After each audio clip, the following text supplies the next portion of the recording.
సందేశాత్మకమైన ఈ సభలో దేవుని యొక్క వినూత్నమైన జ్ఞానాన్ని వినుటకు కూడి వచ్చిన మీ అందరికీ క్రీస్తు వారి అతి పవిత్రమైన నామంలో శుభములు తెలియజేస్తున్నాను. ఒక విషయాన్ని మీరు గమనించండి ప్రియులారా. Bible open university India international వారు ఎవరికి శత్రువులు కారు. మా మాటలలోని ఆవేశం, మా సవాళ్లలోని ఆంతర్యం ఒక్కటే. బైబిలును ఎవరు తప్పుడుగా మాటలాడినా భరించలేని దేవుని మీద ప్రేమ. ఎందుకు ప్రపంచం బైబిల్ని అనాలి? ఎందుకు క్రీస్తును అవమానించాలి? యేసు నేర్పించిన బోధ ప్రేమ. అవును, నిజమే. ఆ ప్రేమను ప్రకటిస్తున్నప్పుడు, ఆ ప్రేమను ప్రపంచానికి చూపిస్తున్నప్పుడు ఆ ప్రేమమయుణ్ణే ఒక అపరాధిగా, నేరస్తుడుగా, ఆయన మాటలాడిన మాటలు ఒక అబద్ధపు మాటలుగా కొందరు దుష్టులు వారు కించపరుస్తున్నప్పుడు, అవమానపరుస్తున్నప్పుడు వారి నోళ్లు ముయ్యించాలంటారా, వద్దంటారా? చెప్పండి. యేసు ప్రేమతత్వాన్నే బోధించాడు. కత్తి పట్టమనలేదు, కర్ర పట్టమనలేదు ప్రభు. కానీ విలువైన ఈ మాటలను కించపరిచే వాదనలు సమాజంలో వినబడుతున్నప్పుడు దానిని బహిరంగంగా ఖండించాలంటారా, వద్దంటారా? మీరు చెప్పండి. బైబిల్లో దేవుడు ఒక మాట రాయించాడు. పేతురు రాసిన మొదటి పత్రిక 2వ అధ్యాయం 15వ వచనంలో, అపోస్తలుడైన పేతురు గారు రాసిన మొదటి పత్రిక 2వ అధ్యాయం 15వ వచనంలో ఏమంటున్నాడంటే, మీరుటి యుక్త ప్రవర్తన, క్రైస్తవులారా మీరు యుక్తముగా ప్రవర్తించాలి. ఎందుకంటే చాలా మంది అజ్ఞానముగా మాట్లాడుతున్నారు. ఇదిగో ఈ దినం గురించి 2012 డిసెంబర్ 21 ప్రపంచం అంతమైపోతుంది అనే ఒక అజ్ఞానపు మాట ఈ ప్రపంచంలో వినబడింది. ఇప్పుడు ఎందరో అమాయకులు ఆ మాట విని భయాందోళనకు గురి, పిరికివారు, బలహీనమైన మనస్సు కలిగిన వారు చావాలనుకుని చాలామంది చనిపోయారు కూడా. ఆ రోజున మనం ఉండలేము, ఆ భయంకరమైన పరిస్థితులను మనం తట్టుకొనలేం కనుక చనిపోదాము అని ఎంతోమంది చనిపోయిన వార్తలు మనం న్యూస్లో చూసాం. అంటే ఒక తప్పుడు మాట, ఒక అజ్ఞానపు మాట వినబడినప్పుడు యుక్త ప్రవర్తన గలవారైన మీరు ఏం చేయమని బైబిల్ చెబుతుంది చూడండి. అలా మాటలాడిన మూర్ఖుల నోరు మూయుట అది దేవుని సంకల్పం అని అంటుంది చూడండి బైబిల్. అజ్ఞానముగా మాటలాడు మూర్ఖుల నోరు మూయుట దేవుని చిత్తం. ఇది దైవ సంకల్పం కాదు అని మీరు అనుకోకండి. ఇది దైవ సంకల్పంలోని భాగం. వదరబోతులు అనరాని మాటలు మాట్లాడుతున్నప్పుడు బైబిలుపై అది ఒక అబద్ధాల పుస్తకమని, బైబిల్ నిజమైన దైవ గ్రంథం కాదు అని ఎక్కువగా ఈ జంట నగరాల్లో, ఈ పట్టణంలో అనేకులు నోరు పారేసుకుంటున్నారండి. అది చాలా తప్పు. ప్రేమతో చెబుతున్నాను ఈ విషయాన్ని. ఎవరి మీదో పగతో, ద్వేషంతో చెబుతున్న మాటలు కావు. కొందరు ఈ పట్టణంలోని కొన్ని సంస్థలకు చెందిన వాళ్ళు అదే పనిగా బైబిలును తప్పు పట్టాలని, క్రీస్తును ఒక తప్పుడు వ్యక్తిగా చిత్రీకరించాలని, బైబిలు ఒక అబద్ధాల పుస్తకమును నిరూపించాలని పాపం ఎంతగానో తాపత్రయపడిపోతున్నారండి. ఎందుకు ఆ బాధ వాళ్ళకి? అలానే వారు క్రైస్తవులు కూడా కాదు, ఏమండి, ఇతర మత విశ్వాసాలకు చెందిన వాళ్ళు. ఈరోజు మన రాజ్యాంగం ఈ డెమోక్రటిక్ కంట్రీలో, ఈ సోషలిస్ట్ కంట్రీలో ఏమండి ఎవరి విశ్వాసాన్నైనా ప్రకటించుకొనవచ్చు అనే మంచి రాజ్యాంగాన్ని కలిగిన వాళ్ళం మనం. అటువంటి స్వేచ్ఛ, స్వతంత్రం ఈ భారతదేశం మనకిచ్చింది. ఇందులో హైందవ సోదరులు ఉన్నారు, ఇస్లాం సోదరులు ఉన్నారు, క్రైస్తవ సోదరులు, బుద్ధులు, జైనులు, ఇంకా అనేక మంది ఉన్నారు. ఎవరి విశ్వాసాన్ని వారు ప్రకటించవచ్చు. కానీ మరొకరి విశ్వాసాన్ని కించపరచకూడదు. ఎదుటి వారి విశ్వాసాలను గాయపరచకూడదు, వారి నమ్మకాలను. ఈ విషయాన్ని తెలుసుకున్న మతపిచ్చి పట్టిన కొందరు మూర్ఖులు అదే పనిగా బైబిలును వాదిస్తూ బైబిలులో తప్పులు ఉన్నాయి, అది నిజ దైవ గ్రంథం కాదు అని మాట్లాడుతున్నప్పుడు ఏమండి మమ్మల్ని ఏం చేయమంటారు మీరు చెప్పంటారా? ఏమండి ఈ ప్రపంచం ఊరుకున్నా మేము ఊరుకోలేమండి, మేము ఊరుకోలేము. కారణం బాధ. మా తండ్రిని అవమానపరుస్తున్నప్పుడు, నేను నమ్మిన గ్రంథాన్ని కించపరుస్తున్నప్పుడు ఎందుకు ఊరుకోవాలి? నా దేవుడు బైబిల్లో నాతో ఏమన్నాడో తెలుసా? అజ్ఞానముగా మూర్ఖుడైన వాడు ఎవడు నోరు పారేసుకున్నా వాడి నోరు ముయించండి, వాడి నోరు ముయించండి, వాడి నోరు ముయించండి అన్నాడండి. ఏమండి అలా ముయించమన్నప్పుడు ఈ జీవగ్రంథాన్ని చేతపట్టిన మనం చేయవలసింది యుద్ధం. ఎలా? ఎవరైతే తప్పుడుగా మాట్లాడుతున్నారో ఆ వ్యక్తి పైన కత్తితో జులిపించటం కాదు, తుపాకీని గురిచేసి కాల్చి చంపటం కాదు. ఏ వ్యక్తి అయితే ఆ వాదనలను ప్రజల మధ్య వినిపిస్తున్నాడో, ఆ వాదనలను బహిరంగంగా ప్రజల మధ్య వారి తప్పుడు మాటలను నమ్మి అనేక మంది తమ విశ్వాసాలను కోల్పోతున్న సమయంలో మీరు నమ్మిన గ్రంథం ఎంత గొప్పదో అని ప్రకటించడానికి ఈ మాటలు మేము మాట్లాడుతున్నామండి.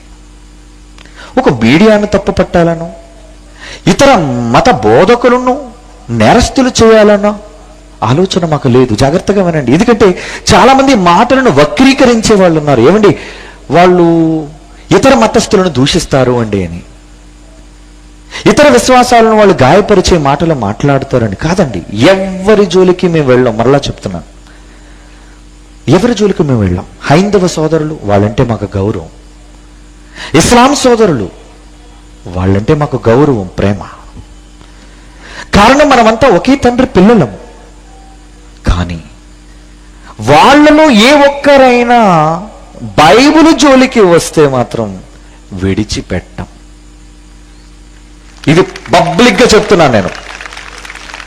వాళ్ళలో ఏ ఒక్కరు బైబిలు జోలికి వస్తే అది నేను నమ్మిన గ్రంథం కాబట్టి దానిని గూర్చి ఎవడు నోరు పారేసుకున్నా వాడు నోరు మూయించినంత వరకు నిద్రపోవన్న సంగతి మరలా మీకు హెచ్చరించి చెబుతున్నా నేను. It's warning. ప్రియులారా, ఎక్కువగా ఈ హైదరాబాద్ జంట నగరాల్లో ఇస్లాం సోదరులు ఎక్కువ. వాళ్ళు చాలా ప్రేమ కలిగిన వాళ్ళు అండి. నిజంగా వాళ్ళు చాలా ప్రేమ కలిగిన వాళ్ళు, మంచివాళ్ళు, చాలా సఖ్యత కలిగిన వాళ్ళు. అల్లా వాళ్ళకు చూపించిన బాటలో ఎన్నో గొప్ప సత్యాలు సమాజానికి తెలియజేస్తున్న వాళ్ళు. కానీ వాళ్ళలో కూడా కొందరు అనవసరంగా బైబిలుపై నోరు పారేసుకుంటున్నారండి. ఏమండి, మేము ఎవరిపైన ఖురాన్ను కానీ హైందవ మత గ్రంథాలను కానీ మేము ఏనాడు అనవండి. అలా అనే అధికారం మాకు లేదండి, అది లేదు. కానీ బైబిల్ని అదే పనిగా మాట్లాడుతున్న ఒక వ్యక్తిని మీకు చూపిస్తాను. చూడండి, ఈ వ్యక్తి చూడండి. ఇతను క్రైస్తవుడు కాదండి, ఇతను క్రైస్తవుడు కాదండి. కానీ ఇతను ఎవరి గురించి మాట్లాడుతున్నాడో చూడండి. ఏంటి వాస్తవాన్ని గమనించండి. ఒకవేళ ఇస్లాం సోదరులు కూడా ఉంటే నేను వాళ్ళకు ప్రేమపూర్వకంగా విజ్ఞాపన పూర్వకంగా చెప్తున్నాను, దయచేసి వినండి. ఈయన ఏమైనా మాట్లాడుతున్నాడు చూడండి. Bible also contains innumerable scientific errors. ఏమన్నాడు తెలుసండి? Bible contains innumerable scientific errors. అంటే ఈ బైబిల్లో శాస్త్రీయమైన తప్పులు ఉన్నాయి. ఏమండి, ఇలా మాట్లాడుతున్న వ్యక్తి ఒక జకీర్ నాయక్. ఇతను భారతీయుడే, ఇతనికంటే ఒక ఛానల్ ఉంది. మంచిది, నీకు ఛానల్ ఉంటుందో, నువ్వు నీ విశ్వాసాన్ని ప్రకటించుకుంటావు, నీ గొప్ప సారాన్ని నువ్వు చెప్పుకుంటావు, చెప్పుకో. అది నేను తప్పనను, నేను హర్షిస్తాను, అవసరమైతే నేను వింటాను నీ మంచిని. కానీ నీవేం మాట్లాడుతున్నావు? ఒక బైబిల్ను పట్టుకొని ఏమండి, ఇది ప్రత్యక్షంగా మీరు చూస్తున్న వీడియో, ఏమంటున్నాడు ఒకసారి మరలా మీరు చూడండి. ఏమంటున్నాడు మరలా చూడండి. Bible also contains innumerable scientific errors. Bible is not the original word of God. Bible is not the original word of God. అంటే బైబుల్ నిజమైన దేవుని మాటలు కావు. ఇదండి ఈయన వాదన. ప్రియులారా, మరి ఈ మాట విన్నప్పుడు ఒక క్రైస్తవుడుగా బైబిల్ నా పవిత్ర గ్రంథంగా భావించే నేను వీళ్ళు మాటలు విని నోరు మూసుకోమంటారా? బైబిల్లో చెప్పినట్టుగా అజ్ఞానముగా మాట్లాడేవాడు మాటలలో నోరు మూయించమంటారా? మీరు చెప్పండి, చెప్పండి. నోరు మూయించాలా వద్దా? నాకు వినబడలేదు. అయితే ఇప్పుడు సవాలు విసురుతున్నాను, వినండి. ఒకవేళ బైబిల్ తప్పని నిరూపించే సత్తా గుండె ధైర్యం నీకుంటే బైబిల్లో ఓపెన్ యూనివర్సిటీ ఇండియా ఇంటర్నేషనల్ పెట్టే టర్మ్స్ అండ్ కండిషన్స్ నిలబడు. సవాలుకు సిద్ధం, సవాలుకు సిద్ధం. నీ జోలికి నేను రాను. నీ గ్రంథాన్ని పన్నెత్తు మాట కూడా నేను అనను. నేను గౌరవిస్తాను నీ గ్రంథాన్ని. ఇస్లాం సోదరులు నేను ప్రేమిస్తాను, హైందవ సోదరులు ప్రేమిస్తాను. నా యేసు జోలికి వచ్చావా విడిచిపెట్టాను నిన్ను, విడిచిపెట్టాను రా నిన్ను. ఎప్పటి వరకు నువ్వు చూసిన పాస్టర్లు గౌన్ వేసుకొని గుడిలో భజనలు చేసేవాళ్ళు చూసుంటావు. నువ్వు బైబిల్ ఓపెన్ యూనివర్సిటీ మీస ఉన్న మొనగాళ్ళు పుట్టావని తెలుసుకోవాలి నీకు. ఇగో మీలో చాలా మంది ఉంటే వాడికి రాయండి, దరిద్రుడికి. ఈ రోజు జంట నగరాల్లో బహిరంగ సవాలు విసురుతున్నాను. రాజధాని నడుపుట లంకె వేస్తున్నాడు బైబిల్ పక్షాన. బైబిల్ దైవ గ్రంథం అని నిరూపిస్తాను. సవాలుకు వస్తాడేమో అడగండి. టర్మ్స్ అండ్ కండిషన్స్ వచ్చాడు. టర్మ్స్ అండ్ కండిషన్స్ మొదటి కండిషన్ చెప్తున్నారు, నేను ఓడిపోతే ఇస్లాం మతాన్ని స్వీకరిస్తాను. వాడు ఓడిపోతే ప్రజల మధ్య బాప్తీసులు ఇచ్చి యేసు పాదాల మీద దాసుడిగా పడేస్తాను నేను. ప్రియులారా, మీలో జేజేలు కొట్టించుకోవడానికో నేను ఆవేశంతో ఈ మాటలు మాట్లాడలేదు. నా తండ్రి మీద నాకున్న అపారమైన ప్రేమ, నా జీవ గ్రంథమైన బైబిల్ మీద నాకున్న నమ్మకం, ఈ నమ్మకం ఏంటో సత్తా ఏంటో నువ్వు పోటీకి నిలబడితే మైదానంలో చూపిస్తాను రా బైబిల్ భగతనం ఏంటో నీకు. 4 గోడల మధ్య టీవీ ఛానల్లో మాట్లాడడం కాదు, నడిబొడ్డుకు రా. ఉందా దమ్ము నీకు? ఉందా దమ్ము బైబిల్ తప్పని నిరూపించడానికి? నువ్వు ఎవరిని తీసుకొస్తావు తీసుకొని రారా, ఎవరిని తీసుకొచ్చినా పర్వాలేదు. టర్మ్స్ అండ్ కండిషన్స్ ఒప్పుకొని ప్రభుత్వం నుంచి, మరలా చెప్తాడు, ప్రభుత్వం నుంచి అన్ని జారీలతో ఆజ్ఞలతో ఈ పోటీని కండక్ట్ చేయాలి బహిరంగంగా. అప్పుడు నిరూపిస్తాను బైబిల్ నిజమైన దైవ గ్రంథం అని. ఇప్పటికీ మీరు విన్నారు బైబిల్లో ఉన్న మాటలు ఎంత గొప్పవో. ప్రపంచ శాస్త్రవేత్తలు వెండిలో వణుకు పుట్టించే మాటలవి. దొంగ బోధకులు గుండెల్లో గుబులు పుట్టించే మాటలవి. ఎందుకండి కన్వీనర్స్కు ఫోన్ చేసి బెదిరిస్తారా? ఏంట్రా ప్రాణం చేస్తావు నువ్వు? తీరా దమ్ముంటే చేతకాలంలో నువ్వు చేసే పనే కానీ ప్రాణాలు తీయడం. నువ్వు దేవుడి కోసం చంపడం అలవాటైతే నేను దేవుడి కోసం చావడానికి సిద్ధం. సిద్ధంరా. నీకు చంపే కలేజా ఉంటే, నీకు చంపే కలేజా ఉంటే చచ్చే కలేజా నా దేవుడి కోసం నాకు ఉంది. అది నువ్వు చేయలేవు. నువ్వు చెయ్యాలి అంటే ఆజ్ఞ పై నుండి రావాలి. నేను లేవాలి అంటే ఇక్కడి నుంచే నా దేవుడు తలుచుకుంటే నేను లేచిపోతాను భూమి నుంచి. అంతవరకు నిన్ను లేపుతూనే ఉంటాను ఎక్కడైనా సరే. అందుకేనండి జైశాల్ గారు గుర్రం ఎక్కారు. ఎందుకో అశ్వమేధ యాగం ప్రారంభించాడు ఆయన, నా తండ్రి. ప్రపంచంలో ఎవడో బైబిల్ కోసం గొప్పగా మాట్లాడలేదు. ఆయన పుట్టాడంటే కారణ జన్ముడుగా. దమ్మున్నాడు కట్టండి అశ్వమేధ యాగాన్ని, గుర్రాన్ని కట్టి చూడండి, చూపిస్తాం. ఇంకొక మాట చెప్పమంటారా? ఇలాంటి బైబిల్ అన్న ఈ పిచ్చోళ్ళని ఓడించడానికి మరొక మాట, ఆ పిల్లలు పంపుతానని కాదు, నేనే తొక్కేస్తాను వెళ్ళి.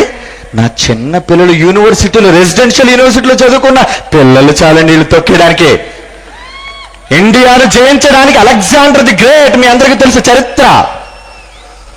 అలెగ్జాండర్ ది గ్రేట్ మీకు తెలుసు. సెల్యూకస్ని పిలిచాడు, వెళ్ళరా ఆ ఇండియన్ వెళ్ళి శుభ్రంగా కుమ్మేసి వచ్చాయి అన్నాడు. ఇండియన్ వెళ్ళి ఓడించుకొచ్చాయి. ఎందుకు? ఒక చిన్న సైనిక అధికారి అయిన సెల్యూకస్ని పంపించి మహాభారతదేశాన్ని ఓడించమన్నాడంటే వీరుడు కదండి అలెగ్జాండర్. చరిత్రలో మీరు చదువుకున్నారు. భారతదేశంలో పాదదాసులు అయిపోయారు అందరూ అతనికి. అలా బైబిల్ కాదన్న ఎంతటి వాడైనా, ప్రపంచంలో ఎంతటి వాడైనా వాడిని ఓడించడానికి మా పిల్లల్ని పంపించి ఓడించే సత్తా ఉందో మా దగ్గర తెలుసుకోవాలి నువ్వు. దేవుని పిల్లలారా, ఇది నా తండ్రిని గూర్చిన ఆవేశం, ఆవేదన. రాజ్యాంగాన్ని గౌరవిస్తున్నాం, దేవుణ్ణి గౌరవిస్తున్నాం. నా యేసు గురించి నేను చెబుతున్నాను. నచ్చితే విను. తప్పుడు మాటలు మాట్లాడక ఆయన కోసం కానీ, బైబిల్ కోసం కానీ. నేను చదివిన లాలో నీ మీద క్రిమినల్ కేసు బనాయించి నిన్ను కటకటాలు వెనక్కి పంపగలను. నీ ఈ క్లిప్పింగ్ చూసి నేను కటకటాలు ఓచన లెక్క పెట్టిస్తాను నీతోనే. కానీ అది చేతగానే వాడు చేసే పని. దమ్ముందా? కమాన్ మైదానంలో నువ్వు నేను తేల్చుకుందాం. అందుకేనండి సవాలు విసిరాను వాళ్ళకి. దేవుని పిల్లలారా, మరలా చెప్తున్నాడు, బైబిల్ అనేది మహాజ్ఞాన గ్రంథం. దీనిని తప్పని నిరూపించే మగాడు మొలగాడు ఎప్పటి వరకు చరిత్రలో పుట్టలేదు, భవిష్యత్తులో పుట్టబోడు. ఇది రాసుకోండి మీరు క్రీస్తు విరోధులారా, రాసుకోండి మీరు. బైబిల్ ఓపెన్ యూనివర్సిటీ భూమి మీద ఊపిరి ఉన్నంత వరకు ఎవడు బైబిల్ కోసం తప్పుడు మాటలాడలేడు. ఎక్కడో 3 వీధులలో బౌవని కుక్కలాగా అరడం కాదా? ఎవరే కుక్క నడిబుడ్డుల సింహంలో గర్జించాలో రాలా? గర్జించే చేతనైతే. దేవుని పిల్లలారా, యేసు అంటే ఎందుకండి వీళ్ళకి ఎంత అక్కసు? ఏంటి యేసు వీళ్ళకి అన్యాయం చేశాడా? కాళ్ళు లేనివాడు కాళ్ళు ఇచ్చాడు, ఆకలితో వాళ్ళకి అన్నం పెట్టాడు, చివరికి తన ప్రాణాన్ని పెట్టి మీ పాపాల కోసం చచ్చిపోతున్నానన్న ఆయన మీద ఎందుకండి ఈ పగ వీళ్ళకి? ఆ యేసు ఎవరో బైబిల్లో ఉంది, చూపించమంటావా? చూడండి, ప్రకటన గ్రంథం చివరి అధ్యాయం, చివరి పుస్తకం, ప్రకటన గ్రంథం 22వ అధ్యాయం 13వ వచనంలో నీ యేసు అంటున్న మాట. ప్రకటన గ్రంథం 22వ అధ్యాయం 13, నేనే ఆల్ఫయు ఒమేగా. ఇది అర్థం కాలేదేమో మనకి. కింద చదవండి, దాని భావం చెప్తున్నాడు. మొదటి వాడను కడపటి వాడను, ప్రారంభం ముగింపు. ఎవరు? నీవు నమ్మిన యేసు. ఎవరైనా? నేనే ప్రారంభం, నేనే ముగింపు. దేనికి? నీవు అనుభవిస్తున్న ఈ ప్రకృతి చక్రానికి. అవునా? ఎలా కలిగింది అనుకున్నారు? ఈ సూర్య చంద్ర నక్షత్ర గ్రహాలు ఎలా కలిగా అనుకున్నారు? మాట అండి. ఎవరా మాట? ఎవరా మాట? ఆది యందు వాక్యం ఉండెను, వాక్యము దేవుని యొద్ద ఉండెను, వాక్యము దేవుడై ఉండెను. కలిగి ఉన్నదేదియు ఆయన లేకుండా కలుగలేదు. ఎవరైనా? Who is he? He is one and only Jesus Christ. ఆయనేనండి. ఆయన వల్ల కలిగింది ఈ ప్రకృతి, ఈ సూర్యుడు, ఈ చంద్రుడు, ఈ నక్షత్రాలు ఆయన వల్ల కలిగితే, కలిగిన సూర్య చంద్ర నక్షత్రాల వల్ల కాలం నీకు పుడితే కాల ప్రారంభకుడు ఆయన. ఎవరు? నీవు కొలుస్తున్న రక్షకుడు, జగత్ రక్షకుడు అయిన యేసుక్రీస్తు కాల ప్రారంభకుడు. ఇంకా ఆది ఆయన, అంతము నేనే అంటున్నాడు. ఈ చక్రాన్ని పగలగొట్టాలి అంటే నేను రావాలి. ఈ చక్రం త్వరగా అయిపోవాలి అంటే నేను భూమి మీదకి రావాలి అంటున్నాడు యేసుక్రీస్తు వారు. ఎప్పుడు పగిలిపోద్ది చక్రం చెప్పండి? యేసు ఆగమనం, ఈ విశ్వ వినాశనం. ఆయన అడుగుతోనే భస్మం కాబోతుందండి. కాల చక్రం ముగియబోతుంది. కాలానికి ఫుల్ స్టాప్ పెట్టాలి అంటే నీ యేసు ఉండాలి. ఇటు యేసులో అంత గొప్ప కాలం ఉందా? గొప్పగా పొగడేసుకుంటున్నారు మీ ప్రభువుని అని కొంతమంది దొంగ సన్నాసులు అనుకోవచ్చు, నాకు వినబడుతున్నాయి. ఇది మీ యేసు కాలంలో అంత గొప్పోడా? చెబుతాను విను ఎంత గొప్పోడో మరి నీకు. చెబుతా. గొప్పోడు కొనుక్కునే ముందు ఒక మాట చూపిస్తాను మీకు. ఆయన ఎంత గొప్పోడో దేవుడు అన్న మాట ఒకసారి మీకు చూపిస్తాను. ఎఫెసీయులకు రాసిన పత్రిక చూడండి, బైబిల్ ఎఫెసీయులకు రాసిన పత్రిక 2వ అధ్యాయం 9, 10 వచనాలు, 11 వచనాలు. 9, 10, 11 చదవండి. ఎఫెసీయులకు రాసిన పత్రిక, క్షమించండి, ఫిలిప్పీలకు రాసిన పత్రిక, ఫిలిప్పీలకు రాసిన పత్రిక 2వ అధ్యాయం 9, 10, 11 వచనాలు. అందుచేత పరలోకమందున్న వారిలో గాని భూమి మీద ఉన్న వారిలో గాని భూమి క్రింద ఉన్న వారిలో గాని ప్రతి వాని మోకాళ్ళు, ఏంటంటే బైబిల్ అండి, బైబిల్. ప్రతి వాని మోకాళ్ళు, జాగ్రత్తగా వినండి, బైబిల్. ప్రతి వాని, అది ఎవరైనా కానివ్వండి, ప్రతి వాని మోకాళ్ళు యేసు నామాన వంగాలి. అది పరలోకమందున్న వారిలో గాని భూమి మీద ఉన్నవారిలో గాని భూమి క్రింద ఉన్నవారు ముల్లోకాల్లో ఎవడైనా సరే యేసు నామాన వంగాలి. ఎందుకు? కింద చెప్పండి, కింద చదవండి ఏం చెప్తున్నాడు. ప్రతి వాని నాలుక తండ్రి అయిన దేవుని మహిమార్థమై యేసుక్రీస్తు ప్రభు. యేసుక్రీస్తు ప్రభు. ప్రభు అంటే కింగ్, లార్డ్. ప్రభు అంటే కింగ్ అండి. ప్రభు అంటే ఏంటి? ప్రభువుల వారు, ఏలిన వారు. అవును. ప్రతి వాని నాలుక తండ్రి అయిన దేవుని మహిమార్థమై యేసుక్రీస్తు ప్రభు అని ఒప్పుకొనున్నట్లు దేవుడు ఆయన అధికముగా హెచ్చించి ప్రతి నామమునకు, భూమి మీద ఎన్ని పేర్లు ఉన్నాయో, ఎన్ని కోట్ల పేర్లు ఉన్నాయో, ప్రతి నామమునకు పైనామం. ఎక్కడుందని నామం? ఎక్కడుందని యేసు నామం? పైనామం. ఎలా? ఎక్కడుందండి ప్రభునామం? ఎక్కడుందండి ప్రభునామం? పైన ఎక్కడుందండి? ఉంది. అర్థం కాలేదు మీకు. ప్రతి వాని మోకాళ్ళు వంగాలి, ప్రతి వాడు యేసు ప్రభువుని ఒప్పుకోవాలి. ఎలా? కాలం ఆయన వలనే ప్రారంభమైంది, కాలం ఆయన వలనే ముగుస్తుంది. అందుకే ఈ కాలం మనం లెక్కిస్తున్నాం. ఎలా? ఈరోజు డిసెంబర్ 21, 2012 అని అంటున్నామంటే ఎవరిని బట్టి చెప్పండి? ఎవరు పుట్టి 2012 సంవత్సరాలు అయింది చెప్పండి? ఎవరు పుట్టండి? వినబట్లేదు. ఎవరు పుట్టి? యేసు పుట్టి. ఇది ప్రపంచంలో ఆరిన నేల మీద ఉన్న ప్రతి వాడు వెయ్యవలసిన తేదీ. ప్రతి వాడు ఈ తేదీని వెయ్యాలి. అరే, నీ బ్యాంకులో నోటు మారాలి అన్నా, చెక్కు మారాలి అన్నా, దస్తావేజులు చెల్లాలి అన్నా ఎవడిని సంవత్సరాన్ని వాడుతున్నా నువ్వు? క్రీస్తు శకం కాలం కదా? లేదండి నేను క్రీస్తు శకాన్ని ఒప్పుకోను. అయితే వెయ్యి. చెక్ మీద 2042 నెయ్యి దరిద్రుడా. బ్యాంక్ వాడు తీసుకుంటాడేమో. నీ ఇష్టం వచ్చిన డేట్ అయ్యి చింపి పడేస్తాడు బ్యాంక్ మేనేజరు. ఇకపోతే నువ్వు తప్పుడు చెక్ ఇచ్చావని నేను అరెస్ట్ చేస్తాడు లోన. అంత దమ్ముందా? డేటు మార్చగలిగే దమ్ము ఈ ప్రపంచంలో ఎవరికైనా ఉందా? లేదు. యేసుని ఒప్పుకోవాలా? కేటేస్తున్నావు అంటే నువ్వు చిన్నవాడు మొదలుకొని పెద్దవాడు వరకు ఎవడైనా ప్రపంచంలో తేదీ వేస్తున్నాడు అంటే నా యేసును బట్టి 2012. ఇప్పుడు పరిణామం కాదా?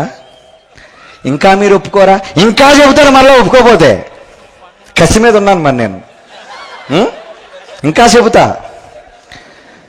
ఈరోజు ప్రపంచంలో నమ్మిన ప్రతి వాణిని వారి దేవుళ్ళని అభ్యర్థులుగా నిలవబెట్టి ప్రపంచంలో 700 కోట్లకు పైగా ఉన్న మనుషులందరూ ఓటు వేస్తే అత్యధిక ఓట్లు పడేది ఎవరికి మీరు చెప్పండి?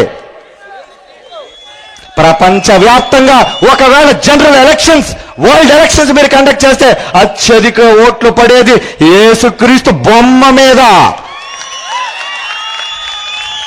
ఏమండి?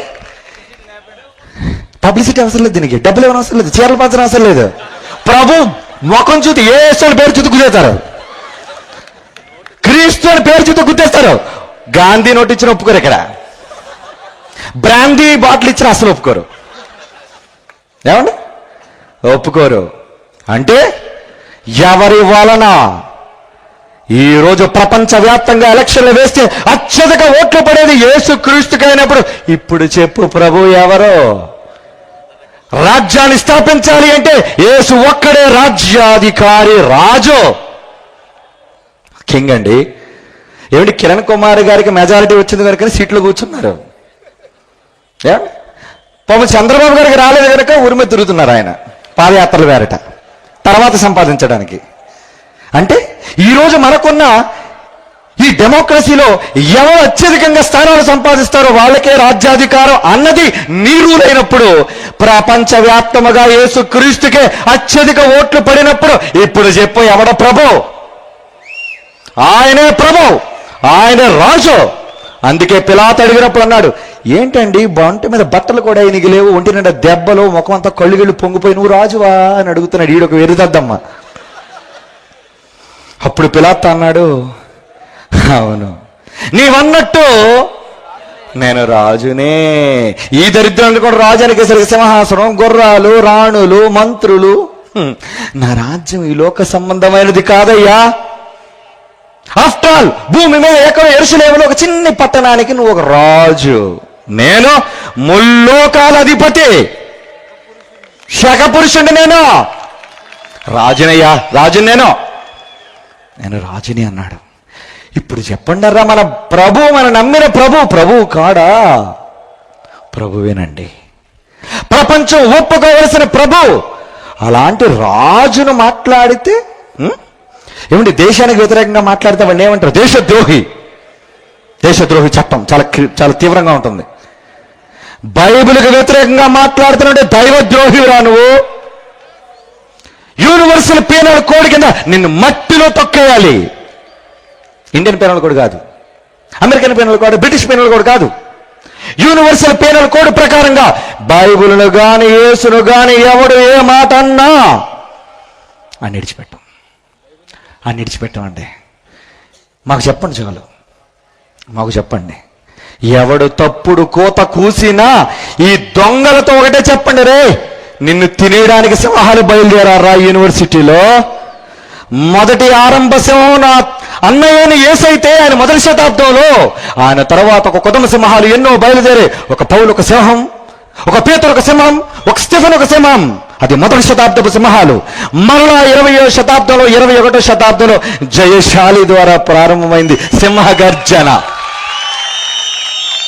ఆయన తరువాత ఏమండి ఆయన వారసుడిగా నేను ఒక్కడిని అనుకోనండి, చాలా మంది ఉన్నారండి. నేను ఒక్కడిని ఆయన కొడుకులు కాదు. ఈరోజు ఎంతో మంది ఆయనకి పిల్లలు, అందరూ కొదమ సింహాలే.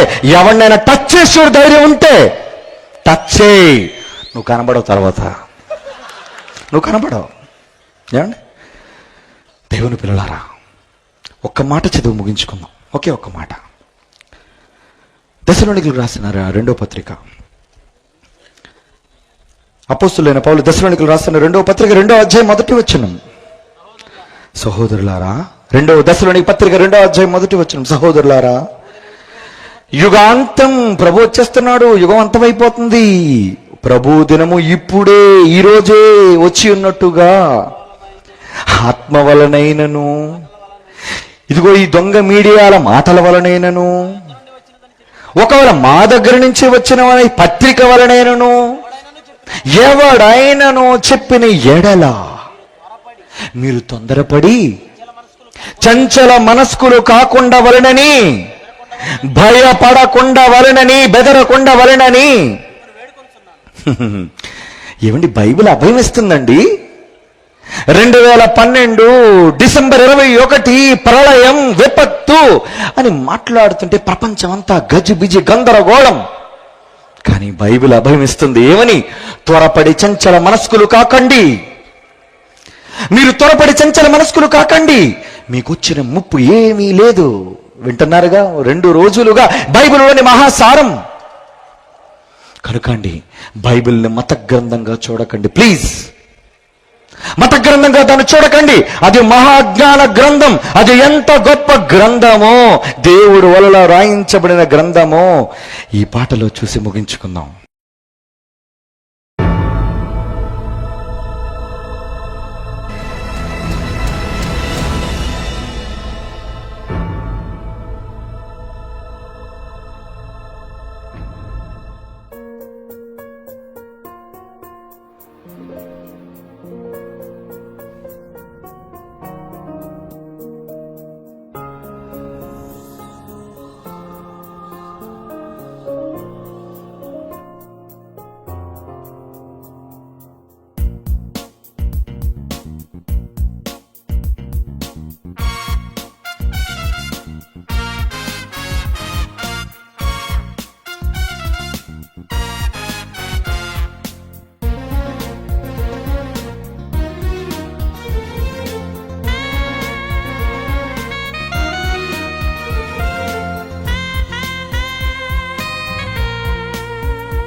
ఏ తండ్రి రాయించని ఈ గంధం,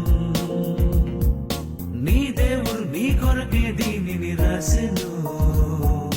నీకు చెప్పాలని, తన మనసు తెలియాలని, నీకు చెప్పాలని, తన మనసు తెలియాలని, నీ తండ్రి నీ కొరకు రాసిన స్వర్గలేఖ, నీ తండ్రి నీ కొరకు రాసిన స్వర్గలేఖ.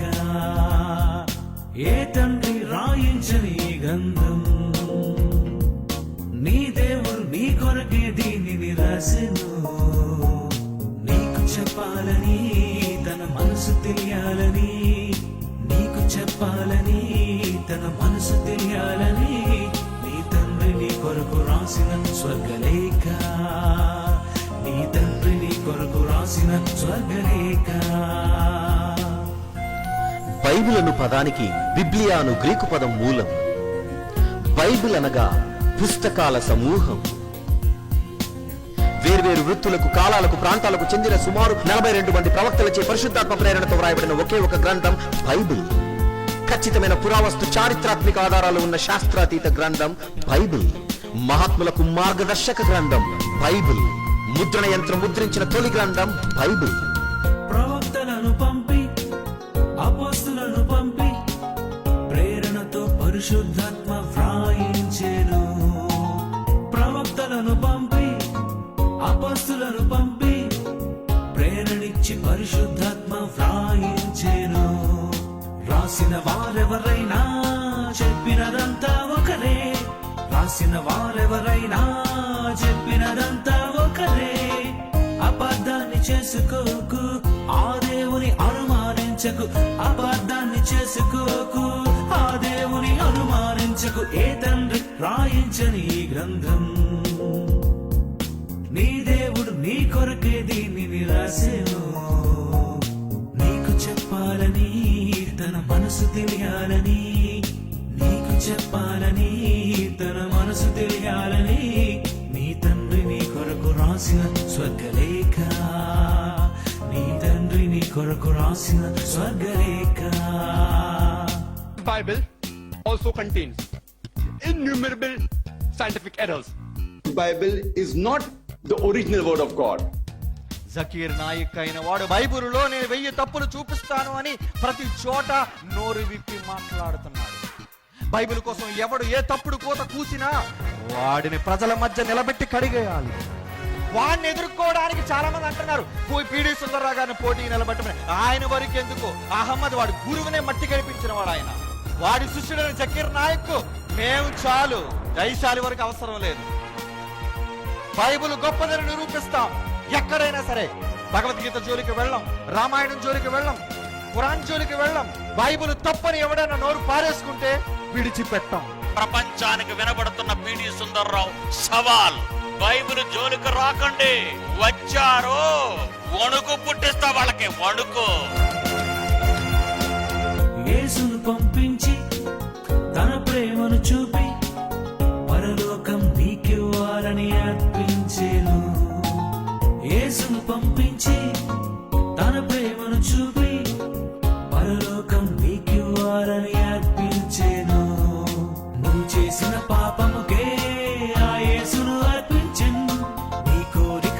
చేసుకునే ఈ సృష్టిని కలిగించను. ఇంత మంచి తండ్రి ఉంటే భూమి మీద నువ్వు చూపించు. ఇంత మంచి తండ్రి ఉంటే భూమి మీద నువ్వు చూపించు. ఏ తండ్రి రాయించని ఈ గ్రంథం, నీ దేవుడు నీ కొరకే దీనిని రాసెను. నీకు చెప్పాలని తన మనసు తెలియాలని, నీకు చెప్పాలని తన మనసు తెలియాలని, నీ తండ్రి నీ కొరకు రాసిన స్వర్గలేఖ, నీ తండ్రి నీ కొరకు రాసిన స్వర్గలేఖ, నీ తండ్రి నీ కొరకు రాసిన స్వర్గలేఖ, నీ తండ్రి నీ కొరకు రాసిన స్వర్గలేఖ. బైబిల్ నిజమైన దైవ గ్రంథం. అది మనుషుల వలన రాయబడిన గ్రంథం కాదు. సృష్టికర్త అయిన దేవుడే అనేక మంది పిల్లల ద్వారా ఆయా కాలంలో రాయించిన ఒక అపురూపమైన గ్రంథం.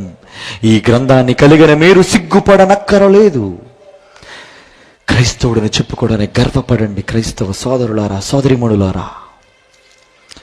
తక్కువ జాతికి చెందిన వాళ్ళమనో, పలానా ప్రాంతానికి తెగకు చెందిన వాళ్ళమనో చెప్పుకొనకండి. ఇది చాలా తప్పుడు మాట. క్రైస్తవుడు అని చెప్పుకోండి. మహాజ్ఞానానికి వారసులు అని చెప్పుకోండి.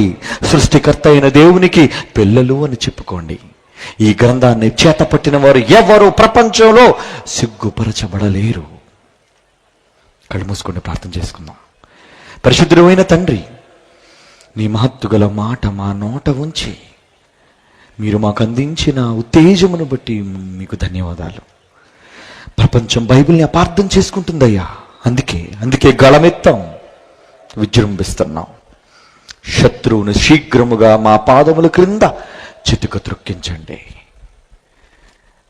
మరిన్ని మాటలు నీ దాసుని ద్వారా మాకు అందించండి. ముగింపు సభలో యేసువారి పవిత్ర నామాన్ని ప్రార్థన మీకు సమర్పించుచున్నాము తండ్రి.